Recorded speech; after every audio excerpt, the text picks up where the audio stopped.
All right, am I live? Yeah, I'm live now. Okay. Take two! Not the shitty blog with bad interviews. They only had one good interview. Those were very well. Oh, no, they had two. They had one big ramp. Take two. Because I don't think I did this right. All right, what's up, y'all? You know this spiel. Ultimo Gallos, weekly wrestling wrap up. Didn't get one done this weekend. I've been sick. My internet's been bad. It just has not been. October's been hell. Yeah. Halloween hell. So let's get started here. We've got one pay-per-view and 3 shows. So we're going to start with the oldest. This is from October 10th, 2019. This is the Bar Wrestling, which is the Fed run by Joey Ron. Excuse me. Scratching, not picking. Scratching. Oh, pretty scratching. Mustache hair plus this. But run by Joey Ron. It's part of the reason why I think he did not sign to like AEW or WWE because he wouldn't be able to do this. And it's basically shows in a bar. Great idea. And this is their show titled You Got It, Dude. You know that generation after me, they love them some fucking Full House. Start off, got a 6-man here. We got Dom Kubrick, Heather Monroe, and Jake Atlas. Jake just recently got signed to WWE. Dom and Heather, I know from Championship Wrestling from Hollywood, taking on Uptown Andy Brown, Championship Wrestling from Hollywood, of course. Ray Rosas and Tyler Bateman. So everybody in here besides Jake, I know from Championship Wrestling from Hollywood. First time, I think it's the first time I've seen Atlas in quite a while. And he has been entertaining when I've seen him before. A good way to start off the show. Kind of neat to see Andy Brown working with Rosas and Bateman because they're kind of feuding in the other Fed. I can't think of Championship Wrestling, but 2 out of 5. Decent little match. Next match. Eli Everfly. This guy I've been hearing about for quite a while. I've seen one match. Taking on Watts. I love me some Watts. That's a good little tiny dude versus big motherfucker match. And I'm wondering why Watts is not working bigger feds. Dude's got the right look. He's good. I mean, he's a little fine-tuned, a little seasoning, you know, but he's better than some of the other people I've seen that are on TNT on Wednesday nights. But it's basically just Watts beating the hell. This guy and Eli is trying, but like Watts does this really nice release powerbomb that should have got 3 kill, but Eli kicks out like the last, and that ref's hand's like that close to the mat. And Eli's like, kick out! Watts ends up winning. Figured he would, but after the match, he shows some respect to Eli. I love Watts. Any promoter out there in Louisiana, Mississippi, listening to this, bring in Watts, please. I mean, I'm sure it's expensive. He's coming in from California, I'm pretty sure. Dude's great. He's one of these guys I'm expecting to break out. And if he doesn't, I'll be surprised. Average match. You know what? When I say average match, 2.5. Then we get a intergender tag match. We got the team of Joey Ron. Love me some Joey Ron. You'll see how much I love Joey Ron a bit. I got some piece of merch I want to show off here. And Talia Valkyrie, I think she's still the current Impact champ. I have not seen the newest pay-per-view. I'm one pay-per-view behind on Impact. Taking on a team who I haven't seen or even really heard of since like 2010 when the show aired. Los Luchas. Zocre and Phoenix Star. They were the NWA Tag Champions when I first, yeah, they were. They won the belts right after when NWA got it. They had a weekly show. It's called NWA Wrestling Showcase on Colors TV. Colors TV is one of those channels like pretty much the only people really got it had Dish Network, and it's like 5,000 and something. And it was actually a neat little channel because they showed wrestling. They showed like a lot of anime. It's kind of like a multi-ethnicity channel is what it was. Joey has these furry boots on to kind of match Talia's. And I was expecting, okay, it's been awesome seeing the Luchas. They haven't lost a step. They still got it. And the weird thing is that they're both shorter than Talia. Talia is a really tall woman. I mean, I'm guessing wrestling-wise, they probably claim 6 foot on, which means she's probably like 5'10", 5'11". Lady is tall, and she's, I want to phrase this right, because I know she has like a thyroid issue. She's not fat. She's got mass on her, and you can tell there's a lot of muscle there. So I'm not calling her fat. She's got a lot of mass on her, and it works. It makes her look imposing. She's like all swole up and shit. Really, really fun match. A lot of great double team moves from Los Luchas. Talia and Joey actually make a decent team, but Los Luchas end up winning. 3 out of 5 match.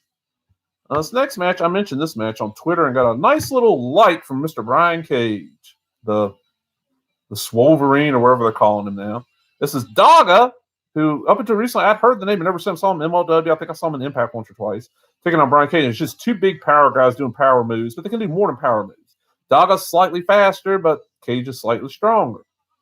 some standouts in the match. Cage hits this really nice suplex. Cage is standing on like the second rope. Inside the ring, Daga's out on the apron, and Cage grabs and suplexes him in. Daga does this he does the three amigos, the three suplex like Eddie Guerrero, of course. He gets on top, does a frog splash, and should have been a 3 count, but Cage barely gets his shoulder up.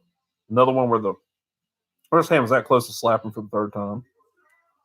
Well, Cage picks up, Daga puts him up on his shoulders, does like a spin. I don't know what he's going for, and Daga's legs hit the ref. And of course, you know how a ref is.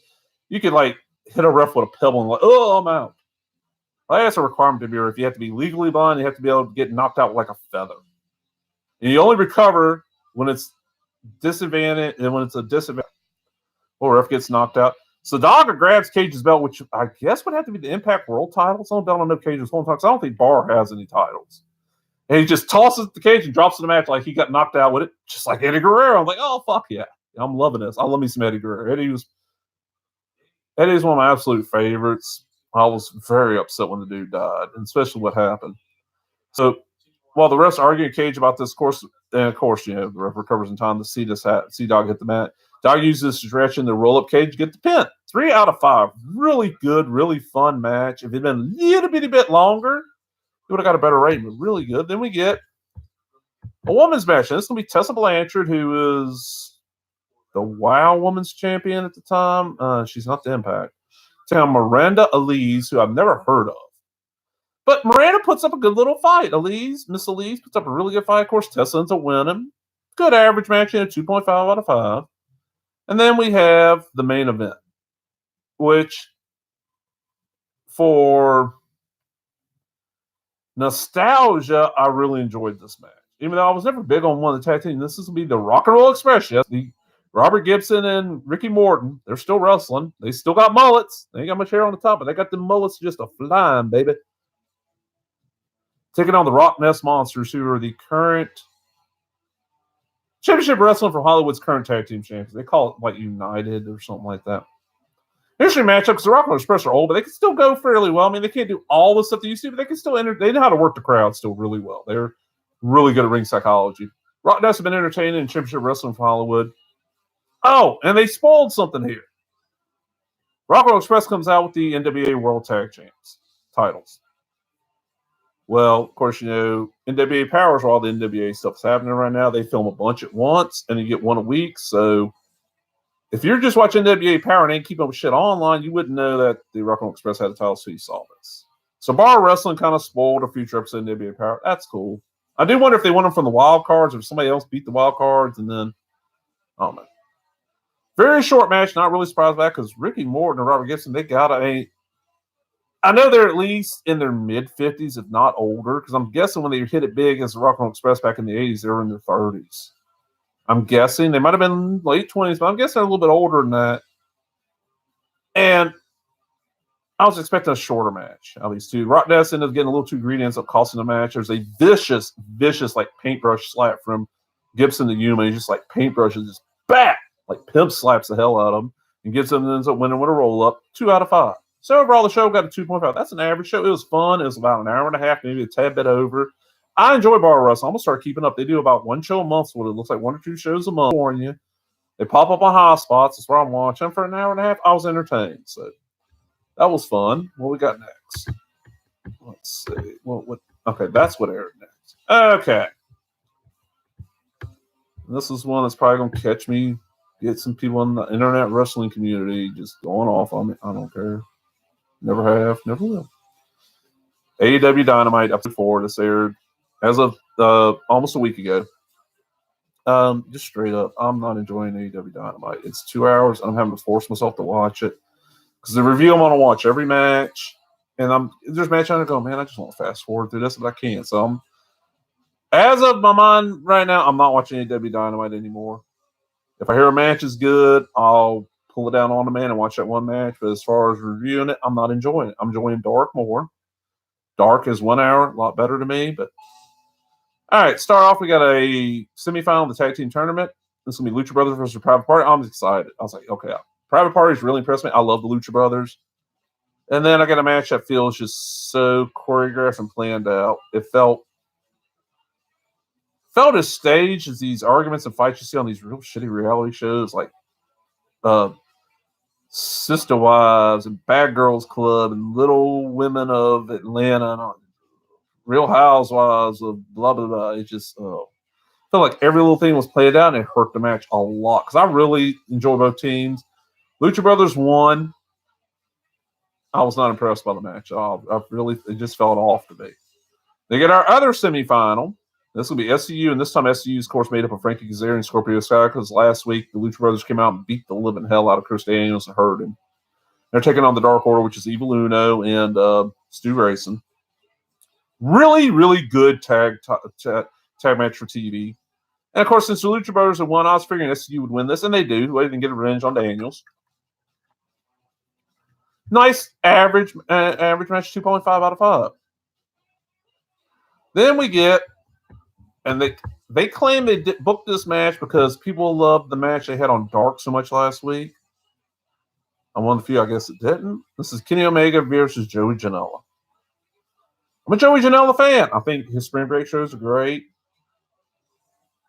I've seen his matches outside of AEW. They've been entertaining. He pulled a good match out of Jeff Hart. Jeff Hart from $5 Wrestling. In AEW, I don't know what's up. Joey Janela is just horrible in AEW. He's sloppy. He looks real dangerous. He did a Death Valley Driver, I think it was last week, on somebody that just looked like, man, looked like he's going to hurt somebody. And Kenny's a good wrestler. He can get okay match out almost anybody. Kenny's one of them, the old saying they can wrestle a broomstick to a 3-star match. Kenny could do that. And hell, he wrestled a 9-year-old girl and got like a 2.5-star match out of it, which is Riho, their champion. He can't drag Joey to a good match. This was not a good match. And I see people praising it. I don't know what they're seeing in it. Maybe just a different taste in wrestling. That's what I'm assuming. Not impressed. I'm like, okay. I saw this match. I'm like, man, really? Well, I'm thinking, okay, maybe the next match will be good. AEW's been fairly good about that. They have a crap match to me that's not real good, and the next match makes up for it. The next match. And this wasn't needed because I don't even know why these two teams fight. The Young Bucks. Boo. Block me on Twitter again, Young Bucks. Versus the Best Friends. Hey, yeah, Best Friends. The thing is, I've seen this match so many times. Ring of Honor and all over the place. I mean, PWG has happened quite a lot. I've seen this match a bunch, and there was nothing new here. And I understand, okay, they're banking on a lot of the crowd watching this on TV. Has never seen these teams face each other before, not as many times as a lot of us fans have. And it's basically the same match you see from the Bucks almost every time. Same moves. Chuck and Trent are good, but they couldn't pull this match up from where it was. It just felt like they're going through the motions. 1.5 out of 5, and it wouldn't have gotten that high if it had been any other team in there against the Young Bucks. This was not good. I'm like, man, this is worse than the Janela match. I'm like, okay, they've had 2 really bad matches in a row. They're going to have something good. They're going to come out here and put on, have a match to bring the crowd back. I got to admit, the crowd was behind Young Bucks and Best Friends, so maybe AEW is just not for me. That might be what it is. Next match. Jamie Hayter. Never seen her before, but had an impressive look. UK lady wrestler. And they're in Pittsburgh. Which means they're going to bring out Shit Baker. Because that's what she is. She's just shit. Not good on the mic. Not good in the ring. Hopefully she's a good dentist. I said the only thing that made me enjoy a Shit Baker match is that they got Dr. Mike Lano to be her valet. And I get it's Britt's hometown, so they're going to give her a win. But, man. Could have found somebody, and in my notes here it says, I doubt even peak era Bull Nakano could drag Britt Baker to an average match. Just not good. 1 out of 5, just horrible. I'm like, man, and by this time I'm going, man, is this over? I'm ready for this show to be over. This is not good. I'm ready for this show to be over. And then we get Jon Moxley versus Pac. Okay, this should be really good. Jon Moxley he's motivated again. He's been good since he left WWE. He was not horrible in WWE. He's just the last year or two from what I'm hearing and what I've seen. I didn't see a lot of it. He just didn't feel motivated. Like he didn't want to be there. Pac is one of those guys. He's been hit or miss since he left WWE. Sometimes he's good. Sometimes just And both throughout the entire match, both of you guys seem to be taking it easy, which I can understand that in a way. You don't want to get hurt. And it's a time limit draw. I don't get ending this show on a time limit draw. These guys really, it should have been a lot better match. I wish this match had been earlier on the show. 2.5 out of 5. Straight up. An overall show, 1.84. And honestly, I'm not going to watch AEW Dynamite again. Unless something major changes, it's not catching me. It's 2 hours, and it's one of those where I think I've explained this before. I can't watch it streaming. And in my room, I only have streaming. I don't have satellite, antenna, nothing. I just got streaming. The only TV in the house that I have access to that has satellite, which is how I get AEW Dynamite, is out in the living room. And the new TV season started, so me getting be able to get time with that TV is very hard to do. And I don't want to spend a little bit of time I get with it watching the show. I'm not really enjoying it. I'm really not. I mean, if you're enjoying AEW, more to you. I'm glad. I'm glad you got wrestling out there you enjoy it. To me, it's just not for me. AEW Dynamite. Dark is... Maybe if AEW Dynamite was only an hour, it'd work better for me. I don't know. But let's see what we got next. Okay, the next one would be... Up next, we got WoW. This is the 1026 episode. I think they listed as like episode 17, which it's weird because I don't think there's been 17 episodes the second season. I don't know. Dish is weird about shit. They got a tag team tournament going on. You're like, man, I'm kind of getting burned out on tag teams. I really am. Oh, man, my beard's looking wild. Look at that. Look at that.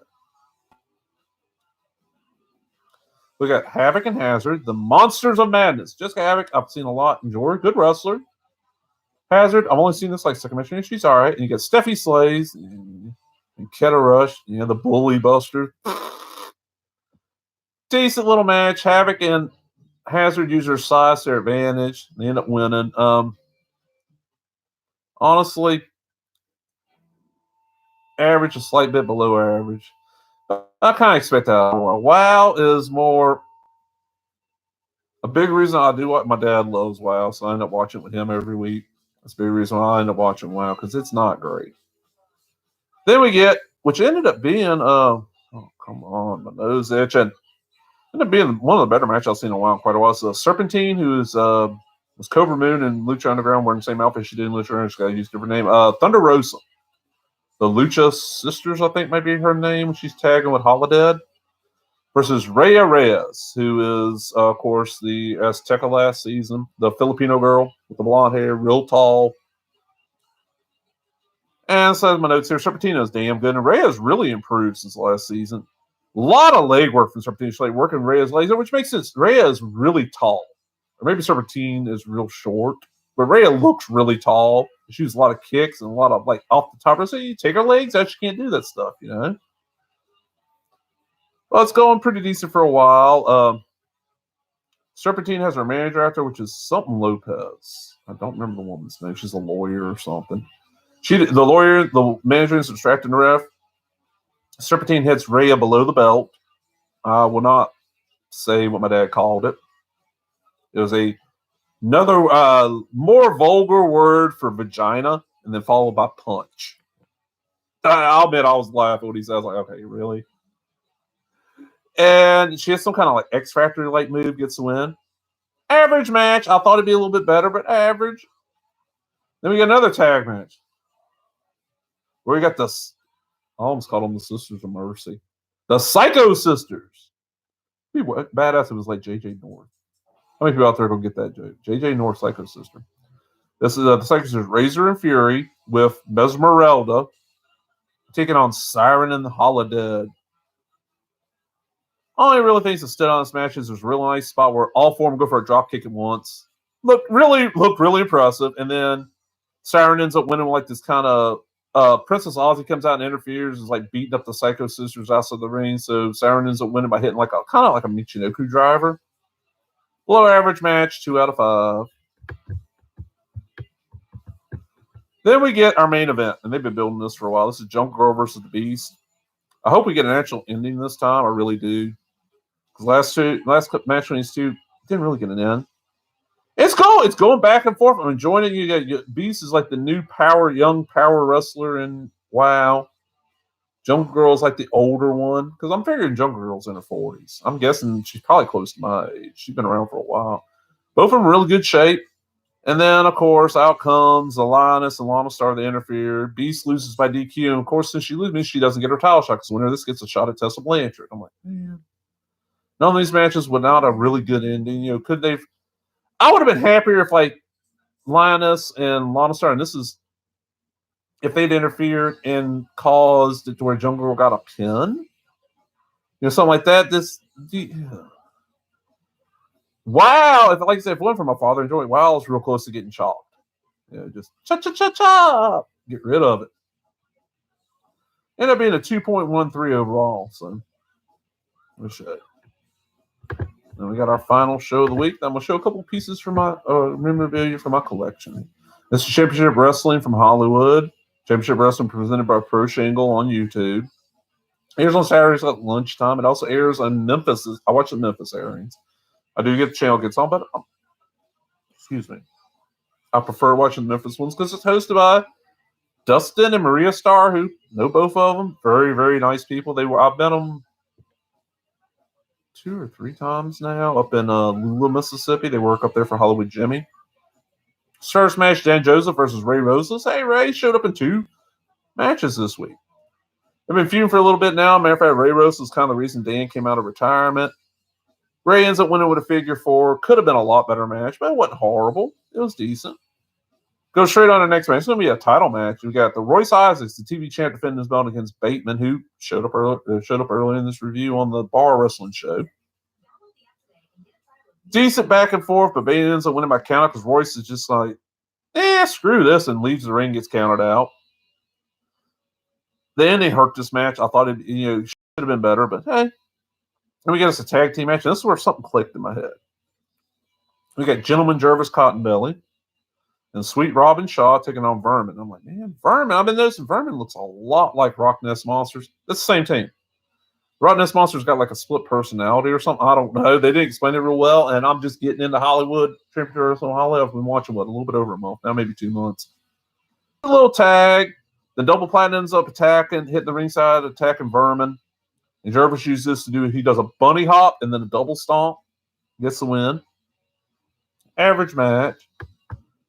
We get Jordan Clearwater versus Dickie Mayer. And I think they're just using this match to build Dickie Mayer because it's just basically a squash. I've seen Jordan Clearwater before. Not balanced stands up. Dickie Mayer had a really good run in the Red Carpet Rumble. But Dickie ends up winning. A little bit below average match. Then we got our main event. This is the reason why I want to see this episode because this sounds like a good match. You got Uptown Andy Brown versus Scorpio Sky. And this is Scorpio Sky's last match at Championship Wrestling Hollywood. Of course, he's under AEW contract.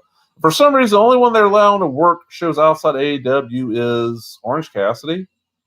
And I don't get it. Why does he get special, why does he get special privileges? Oh, my string's showing. But really, really good back and forth match. A lot of 2 counts. Hey, come here. Come here. You might have heard a growl. Let me show you what's ferocious here. Come here. Were you growling because Scorpio Sky is retiring, baby? Is that what's wrong? This is Maggie. It's my little pup. Well, she matches my beard. Okay, go lay down, baby. But I'm sorry. Scorpio Sky's not retiring. He's leaving Championship Wrestling Hall. Are you mad because you ain't gonna see him so much? I understand, baby. Ian ends up winning with a package pile driver. Really good match. Worth going and watching this episode just for that. And the hosts were great. Since it's right for Halloween, you had Dustin Starr done up as, Maria Starr was done up as Supergirl or Superwoman. I'm assuming Supergirl. Nice. And he even had like the knee socks with the Superman. Something really nice outfit. And then I'm looking at Dustin going, what the hell was he? Because his hair is blonde. He's got on a black t-shirt. His hair's kind of like sprayed blonde. He's got on like a black t-shirt and glasses. He was Johnny Bravo. And I'm like, oh, dude, you get double thumbs up for me for that. Johnny Bravo. But overall, good show. 2.4 out of 5. That's almost average. That's not bad. It's probably one of the higher rated ones this week. Well, that's everything.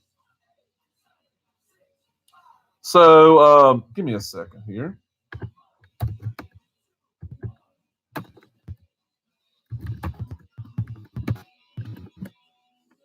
Hey, what's going on, Captain Brandon? Horror film lover, sir. I didn't see you come in, man. I'm sorry. I'm getting ready to show off a couple things from my collection. I'm going off. I got to go eat, but let's see here. What are we going to show off from my collection? Let's start with this. Ba-boom. Joey and Candace. High Spot Special. This was bought. See, it's autograph right there by Mr. Joey Ryan. We met him out in Dallas, Fort Worth, Texas. Hell, it's probably been. Has it been 4 years now? It's like 2014, 2015. It was Labor Day weekend. Matter of fact, when I met Dustin Starr too. Next day. This is just special they made. He and Candace used to do a show on YouTube, and now they don't. DVD of their stuff. Oh man, I got to put it in a different case. This case is all beat up, but there's the disc.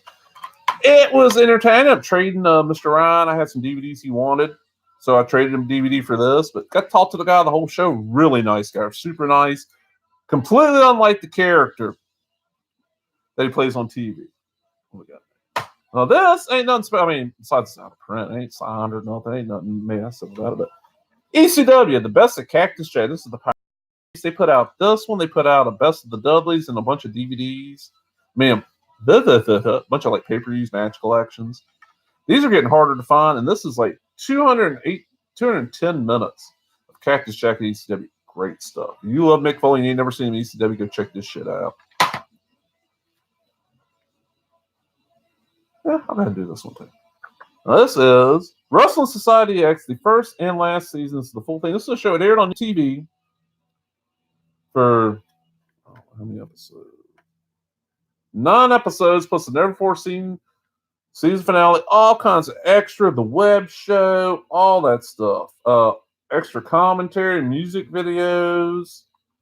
And the reason why I pull this out is, you can see right there, that is Mr. Luke Hawks, who runs Wildcat Sports down in New Orleans. Well, the first time I met Mr. Luke, I got him signed. Mr. Hawks, I got him signed. There is Seth Rollins, where he became known. Who else on here? You got Teddy Hart, Matt Cross, who I've met both. Of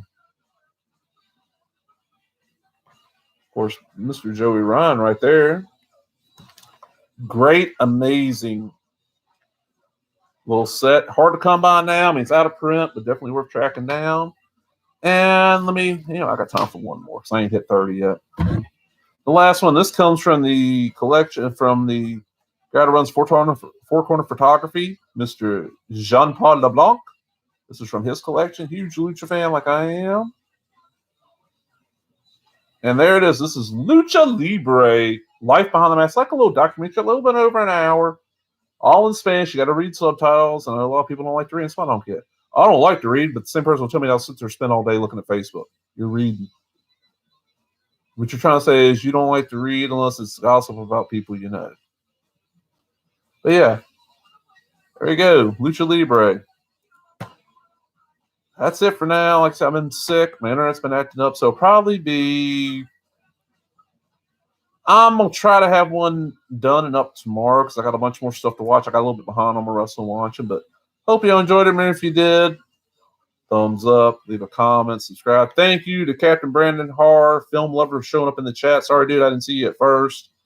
I had that part of the screen was covered up with notes. I'm sorry. I apologize, but I'm signing out, everybody. Hope you enjoyed this. If you did come back again, I'll be doing more of these, Talk to everybody later. Bye-bye.